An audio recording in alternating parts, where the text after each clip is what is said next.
Hello everyone, welcome back to the channel. मैं हूं doctor साहिल रॉय और आपका बहुत बहुत स्वागत है आपके अपने YouTube channel you commerce scholar में।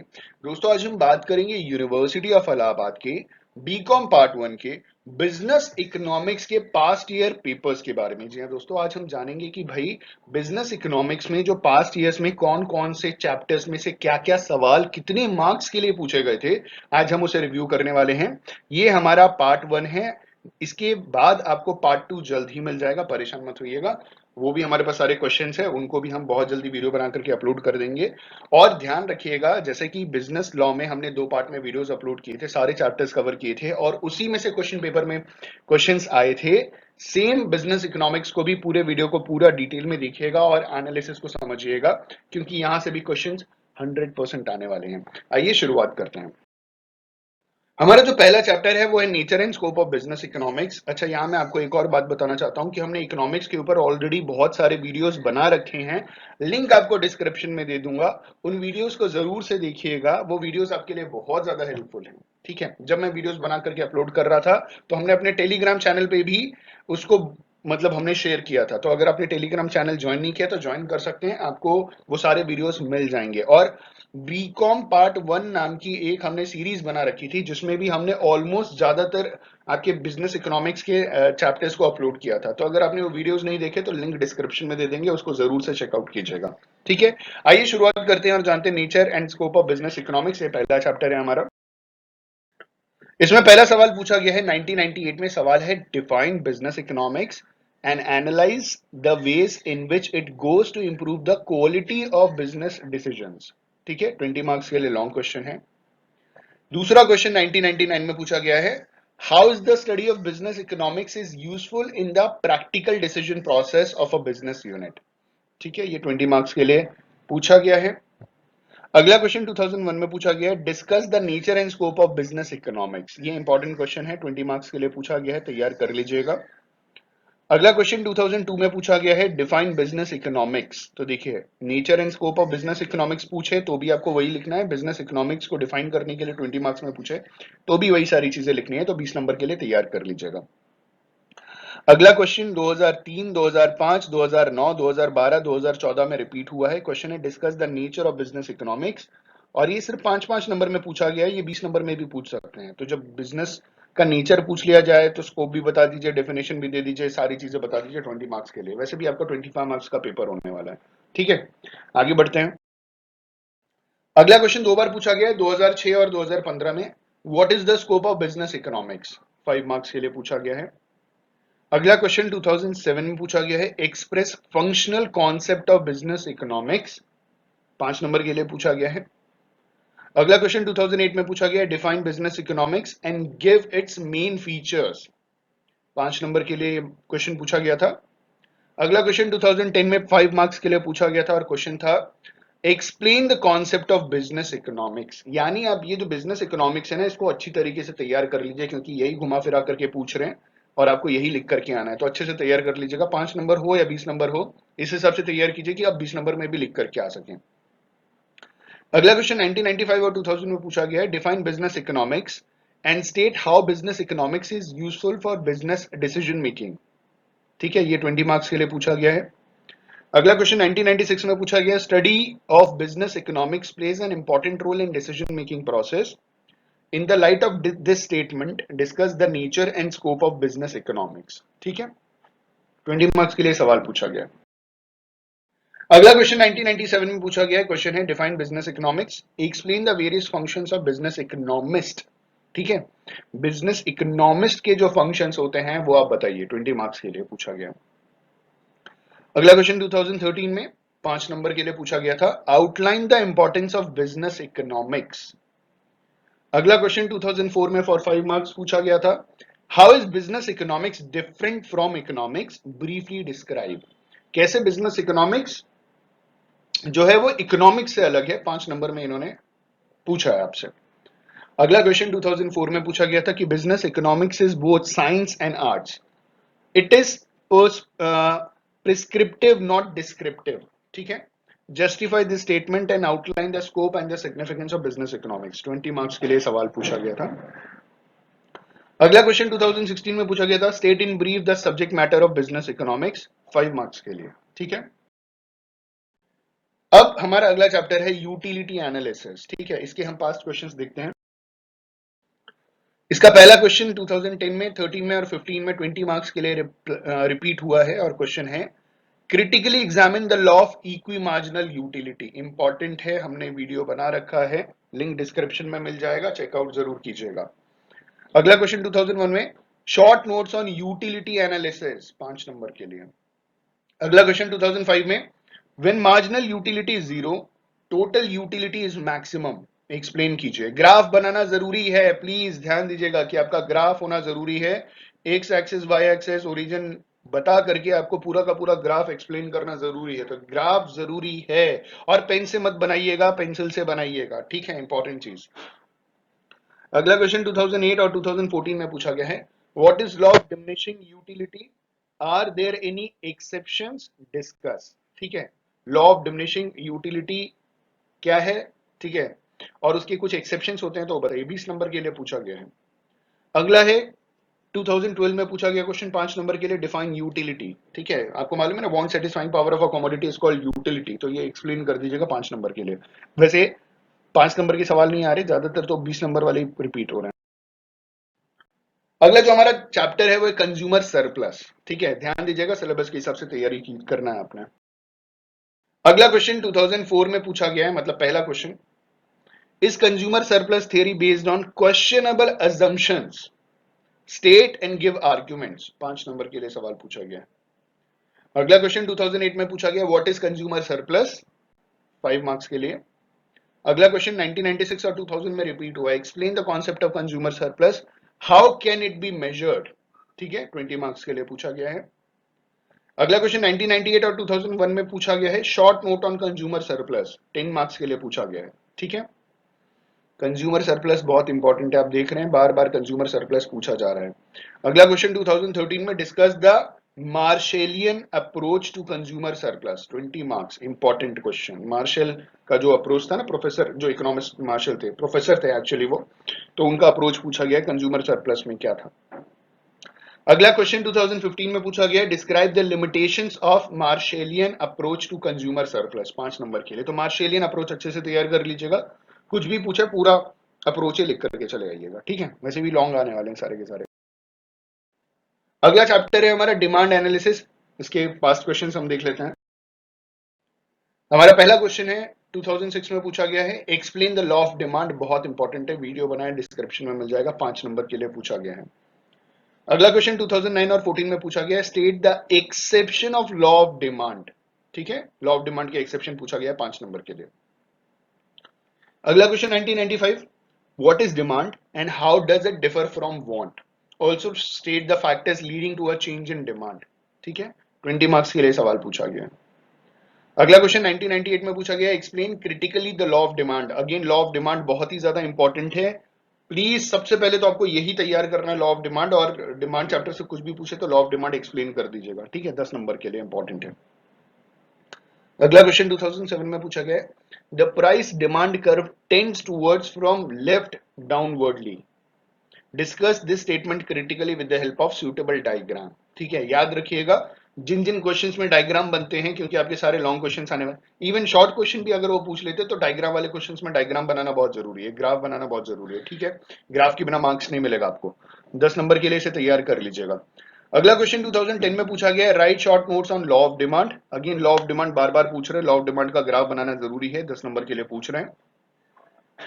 अगला क्वेश्चन 2015 में, explain and illustrate law of demand, what are its exceptions, 20 marks के लिए पूछा गया है। एक्सेप्शंस मतलब लॉ ऑफ डिमांड तैयार कर लीजिए, इलस्ट्रेट करने के लिए ग्राफ तैयार कर लीजिए, उसका एक्सप्लेनेशन दे दीजिए और बताइए कि भाई जो वाई एक्सिस होता है वहां पे प्राइस होता है, एक्स एक्सिस पे क्वांटिटी डिमांडेड होता है, उसके इमेजिनरी फिगर्स लेकर के एक्सप्लेन कर दीजिए और उसके एक्सेप्शंस भी बता दीजिए, 20 नंबर के लिए इंपॉर्टेंट है, तैयार जरूर कीजिएगा।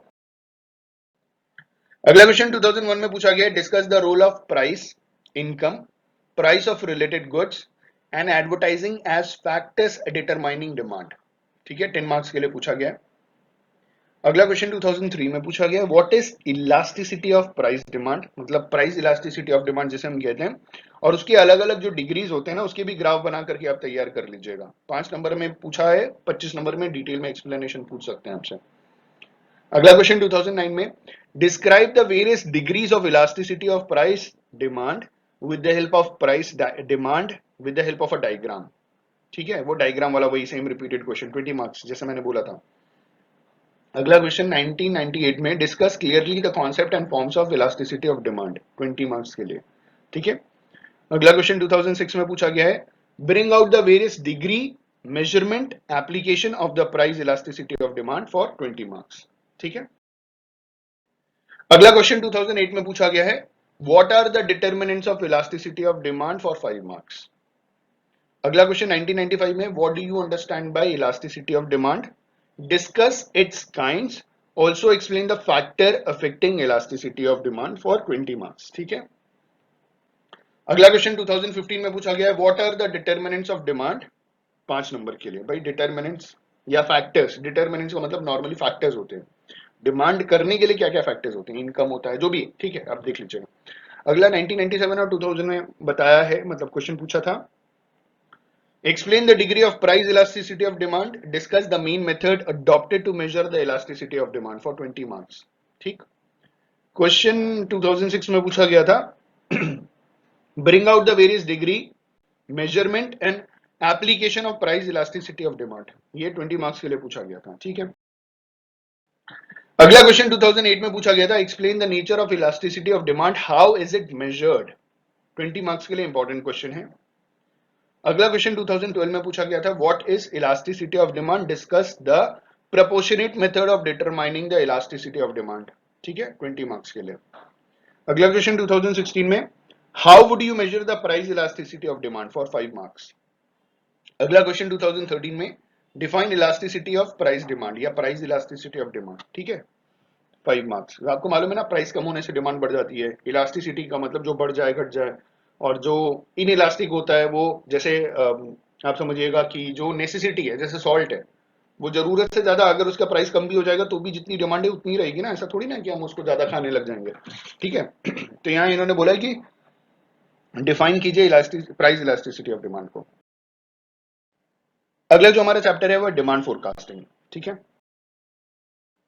इसमें पहला सवाल पूछा गया था 2002 और 2013 में, क्वेश्चन था, what are the short term objectives of demand forecasting, जो डिमांड फोरकास्टिंग है उसके शॉर्ट टर्म ऑब्जेक्टिव्स बताइए, 5 नंबर के लिए। अगला सवाल 2007 में पूछा गया था, what are the short term objectives of determining demand forecasting, demand forecasting को डिटरमाइन करने के लिए short term objectives, again repeated question है ये। अगला क्वेश्चन 2009 में, explain the concept of demand forecasting, भाई डिमांड फोरकास्टिंग का कॉन्सेप्ट एक्सप्लेन कीजिए, 5 नंबर के लिए। अगला क्वेश्चन 2010 में पूछा गया है, what are the short run objectives of demand forecasting, 5 number के लिए। अगला क्वेश्चन 1996 में, short notes on demand forecasting, 10 marks के लिए। ठीक है। अगला क्वेश्चन 2012 में पूछा गया, define demand forecasting for 5 marks. अगला क्वेश्चन 2016 में, discuss the utility of demand forecasting, 5 marks. अगला क्वेश्चन 2004 में पूछा गया है, briefly describe the demand forecasting method for new products. ठीक है, 5 मार्क्स के लिए पूछा गया, इंपॉर्टेंट है। अगला क्वेश्चन 2008 में पूछा गया, डिस्कस मेथड्स ऑफ फोरकास्टिंग, भाई जो डिमांड फोरकास्टिंग है ना उसके मेथड्स आप डिस्कस कीजिए, 5 नंबर के लिए पूछा गया, ये 25 नंबर में भी पूछ सकते हैं, तो इंपॉर्टेंट है। 2002 में पूछा गया था, describe the trend projection technique of demand forecasting for 20 marks. ठीक है। अगला क्वेश्चन 2003 में पूछा गया था, what do you mean by demand forecasting, discuss the various methods for demand forecasting for established products, 20 marks के लिए। अगला क्वेश्चन 2005 में, what do you mean by demand forecasting, explain the various methods for demand forecasting, important question है, देख रहे हैं आप, repeat हो रहा है बार बार। ठीक है, और ये बेसिक सवाल है कि आप डिमांड फोरकास्टिंग से क्या समझते हैं, और डिमांड फोरकास्टिंग के वेरियस मेथड्स आप एक्सप्लेन कीजिए, 20 मार्क्स के लिए। अगला क्वेश्चन 2007 और 2014 में पूछा गया था कि describe the trend projection method of determining short term demand forecasting for an established product of a firm. ठीक है, अगेन ये रिपीटेड क्वेश्चन है, 20 मार्क्स के लिए, इंपॉर्टेंट है, तैयार कीजिएगा। अगला क्वेश्चन जो है अगले चैप्टर से है वो है लॉ ऑफ रिटर्न्स। ठीक है, देखते हैं इसमें क्या क्या पूछा गया था। इसमें पहला सवाल 1996 में पूछा गया था, the law of diminishing returns and the law of increasing returns are two aspects of law of variable proportion. ठीक है, एक्सप्लेन करना है 5 नंबर के लिए। ये 25 नंबर में भी पूछ सकते हैं, तैयारी रखिएगा आप अपनी लॉन्ग में। ठीक है, अगला क्वेश्चन 1997 में, the operation of the law of diminishing returns is due to the scarcity of the factors of production. Scarcity का मतलब आप जानते हैं ना, डिमांड ज्यादा सप्लाई कम। एक्चुअली स्केर्सिटी एक सिचुएशन है या एक कंडीशन है जहां पे डिमांड बढ़ जाती है और सप्लाई कम हो जाती है, तो उसे हम स्केर्सिटी कहते हैं। ठीक है, ये सिचुएशन या कंडीशन होती है, हमेशा प्रिवेल नहीं करती। तो इन्होंने बोला कि जो ऑपरेशन है लॉ ऑफ डिमिनिशिंग रिटर्न्स का, ये स्केर्सिटी की वजह से होता है, जो फैक्टर्स ऑफ प्रोडक्शन की स्केर्सिटी है, कमी है। ठीक है, इसको एक्सप्लेन कीजिए 5 नंबर के लिए। अगला क्वेश्चन 1999 में पूछा गया, examine the law of diminishing returns for 5 marks. ठीक है, law of diminishing returns, law of increasing returns to scale, ये इंपॉर्टेंट है। Law of constant returns to scale important है, आपने अगर 12th में पढ़ा है तो ये इंपॉर्टेंट है, माइक्रो इकोनॉमिक्स का पार्ट है, इंपॉर्टेंट है, तैयार कीजिएगा। State the law of diminishing marginal production, 5 number के लिए। अगला क्वेश्चन 2005 में पूछा गया था, explain the law of diminishing returns, what factors lead to its operation in economic activities, 5 marks के लिए इंपॉर्टेंट है। अगला क्वेश्चन 2012 में पूछा गया था, write short notes on law of return to scale. तो इंक्रीजिंग, कांस्टेंट और डिमिनिशिंग, ठीक है, तीनों पे आपको ग्राफ बना करके समझाना है। तीनों के अलग अलग ग्राफ बनेंगे, तो तीनों के ग्राफ बना करके समझाइएगा। 10 नंबर के लिए पूछा है, 25 में भी पूछ सकते हैं, तैयारी रखिए। अगला क्वेश्चन 2013 का, examine critically the laws of production, 20 marks के लिए। ठीक है, अगला क्वेश्चन 2016 में पूछा गया, mention the reason for application of law of diminishing return. ठीक है, लॉ ऑफ डिमिनिशिंग रिटर्न के रीजंस बताइए कि क्यों होता है लॉ ऑफ डिमिनिशिंग रिटर्न्स। ठीक है, 5 नंबर के लिए पूछा गया था। अगला क्वेश्चन 2016 में पूछा गया था, state the law of variable proportions with the help of suitable diagram. Again diagram की मदद से, और आपके तो सारे लॉन्ग क्वेश्चन ही आने वाले हैं, तो आपको सारे के सारे क्वेश्चंस में डायग्राम बनाना बहुत जरूरी है, उसका एक्सप्लेनेशन बहुत जरूरी है, तो ध्यान रखिएगा। अगला जो हमारा चैप्टर है वो इकोनॉमीज एंड डिसइकोनॉमीज ऑफ स्केल। ठीक है, इसे देखते हैं क्या क्या पूछा। पहला क्वेश्चन 2005 में पूछा गया था और क्वेश्चन था, explain the internal economies of large scale production. Economies of large scale production का मतलब क्या होता है, 5 नंबर के लिए पूछा था। इसका मतलब ये होता है कि किसी भी चीज को अगर आप लार्ज स्केल में प्रोड्यूस करोगे तो उसकी पर यूनिट कॉस्ट, चाहे वो फिक्स कॉस्ट हो या वेरिएबल कॉस्ट हो, कम हो जाती है, तो इसी को कहते हैं economies to a large scale. ठीक है, घर में 2 समोसा बनाइए, महंगा पड़ेगा, बाहर से 2 खरीद लीजिए, सस्ता पड़ेगा, क्योंकि बाहर वाला लार्ज क्वांटिटी में प्रोड्यूस कर रहा है। अगला 2006 में क्वेश्चन पूछा गया था, bring out the various economics of scale. ठीक है, 5 नंबर के लिए। अगला क्वेश्चन 1998 में पूछा गया था, explain with the aid of suitable illustrations internal and external economies of large scale production, for 20 marks. ठीक है, अगला क्वेश्चन 2001 में पूछा गया था, why do business experience economies of scale, 20 marks के लिए। ठीक है, अगला question 2015, illustrate the diseconomies of scale, for 5 marks. अगला क्वेश्चन 2007 में पूछा गया था, distinguish between economies and diseconomies, for 5 marks. अगला क्वेश्चन 2009 में पूछा गया था, write short notes on the following economies and diseconomies, for 5 marks. ठीक है, अगला क्वेश्चन पूछा गया था 2010 में, क्वेश्चन था, explain the economies and diseconomies. बहुत इंपॉर्टेंट है, बार बार पूछ रहे हैं, तो तैयार कर लीजिएगा। अगला क्वेश्चन 2001 में, why do business experience economies of scale. ठीक है, 20 मार्क्स के लिए। अगला जो चैप्टर है वो हमारा कॉस्ट एनालिसिस। अब देखते हैं भाई कॉस्ट एनालिसिस में पहले क्या पूछा गया है। पहला क्वेश्चन 2003 में पूछा गया था, इल्यूसिडेट the cost volume relationship in short run. ठीक है, 5 नंबर के लिए पूछा गया था। अगला क्वेश्चन 2004 और 14 दो बार रिपीट हुआ है, explain the meaning of fixed and variable cost, for 5 marks. ठीक है, फिक्स कॉस्ट और वेरिएबल कॉस्ट में का मतलब क्या होता है। अगला क्वेश्चन 2007 में, describe the short run marginal cost concept, 5 marks के लिए। अगला क्वेश्चन 1997 में पूछा गया था, illustrate the shape of average fix cost curve, average cost curve and marginal cost curve, 20 marks के लिए पूछा गया था। अगला क्वेश्चन 2006 में पूछा गया था, what are the various kinds of cost, explain their relationship with the volume of output in short run, 20 marks के लिए। अगला क्वेश्चन 2012 में पूछा गया था, what is money cost, for 5 marks. ठीक है, अगला क्वेश्चन 1995 में पूछा गया था, discuss the average cost and marginal cost giving a suitable diagram. तो 20 नंबर में आपके तो सारे लॉन्ग होने वाले हैं, तो प्लीज आप लॉन्ग के लिए आप सारे ग्राफ तैयार कर लीजिएगा। How is cost of product important for decision making, 20 marks के लिए इंपॉर्टेंट है, ठीक है। अगला क्वेश्चन 1996 और 2000 में पूछा गया था, discuss different types of cost, explain the relationship between average cost and marginal cost, 20 marks के लिए इंपॉर्टेंट है। अलग अलग टाइप्स के कॉस्ट क्या होते हैं और एवरेज कॉस्ट और मार्जिनल कॉस्ट के बीच में क्या रिलेशनशिप होता है, 20 नंबर के लिए पूछा गया था। अगला क्वेश्चन 2008 में पूछा गया था, explain the relationship between average cost marginal cost with a suitable diagrams, 20 marks important है। Average cost marginal cost important है, प्लीज इसको तैयार जरूर कीजिएगा, हो सकता है पूछ लें। अगला क्वेश्चन 2003 में पूछा गया था, state the classification of cost in a firm and elaborate the cost behaviour in long run for deciding the appropriate size of plant, 20 marks के लिए पूछा गया था, ठीक है। Again state the classification of cost, cost बताइए उसका classification कीजिए, ठीक है, फर्म्स के हिसाब से, और elaborate the cost behaviour in long run.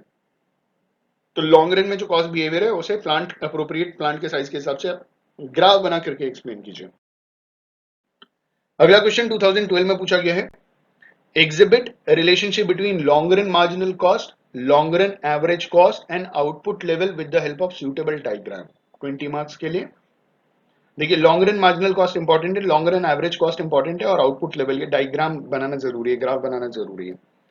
अगला क्वेश्चन 2005 में what is opportunity cost, how is it helpful in decision making, important opportunity cost आपको मालूम है ना, नेक्स्ट बेस्ट ऑल्टरनेटिव जो होता है ना, नेक्स्ट बेस्ट जो बेस्ट कॉस्ट होती है, 5 नंबर के लिए। अगला 2008 में पूछा गया था, explain the concept of opportunity cost.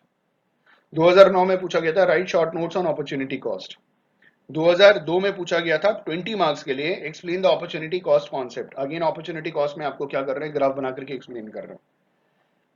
अगला 2015 में पूछा गया था, the amount of average fix cost being dependent on the level of output is always variable, explain, for 5 marks, ठीक है। अगला क्वेश्चन 2015 में पूछा गया था, right notes on cost output relationship for 10 marks. 2016 में पूछा गया है, mention the importance and limitations of opportunity cost for 5 marks, ठीक है। अगला जो चैप्टर है वो हमारा रेवेन्यू एनालिसिस, इसमें देखते हैं क्या क्या पूछा गया था। रेवेन्यू एनालिसिस में पहला सवाल पूछा गया था 2001 में, show the relationship between marginal revenue, average revenue, total revenue with the help of schedule और कर्व्स, इंपॉर्टेंट है, 20 मार्क्स के लिए। आप देख रहे हैं 4 क्वेश्चंस हमारे पास है और चारों बहुत ही इंपॉर्टेंट है, चारों 10-10, 20-20 नंबर में नॉर्मली पूछे गए हैं। तो ये जो चैप्टर है मार्जिनल रेवेन्यू, एवरेज रेवेन्यू और टोटल रेवेन्यू, इसका जो ग्राफ बना करके एक्सप्लेनेशन है प्लीज तैयार कर लीजिएगा, इंपॉर्टेंट है। अगला क्वेश्चन 2000, अब ये मत देखिए कि 2001 में पूछा गया, इस चैप्टर से इंपॉर्टेंट है, सिलेबस में तो तैयार जरूर कीजिएगा। अगला क्वेश्चन 2001 में पूछा गया, describe the main features of perfect competition, discuss how the value is determined under the perfect competition, ठीक है, 20 मार्क्स। परफेक्ट कंपटीशन वैसे भी बहुत इंपॉर्टेंट है, आपको मालूम है, जो फॉर्म्स ऑफ मार्केट है ना, perfect competition, imperfect competition important है।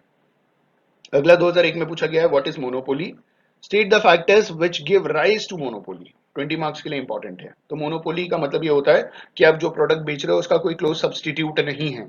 वो अलग बात है कि आप सिंगल सेलर हो सकता है कि इंडिया में किसी भी एक चीज का सिंगल सेलर कोई एक बंदा हो सकता है, इंडिया के बाहर भी बहुत सारे हो सकते हैं, ठीक है। लेकिन अगर आप, तभी मोनोपोली आपकी होगी जब आप ऐसा कोई प्रोडक्ट या सर्विस बना रहे हो, मतलब गुड्स या सर्विस बना रहे हो, प्रोडक्ट में गुड सर्विस दोनों आते हैं, ठीक है, कि उसका कोई क्लोज सब्सटीट्यूट ना हो। और आखिरी क्वेश्चन है 2015 में पूछा गया था, write short notes on revenue output relationship, revenue output relationship के ऊपर 10 नंबर के लिए सवाल पूछा गया था। तो ये है हमारा पार्ट 1 जिसमें हमने बहुत सारे चैप्टर्स को कवर किया।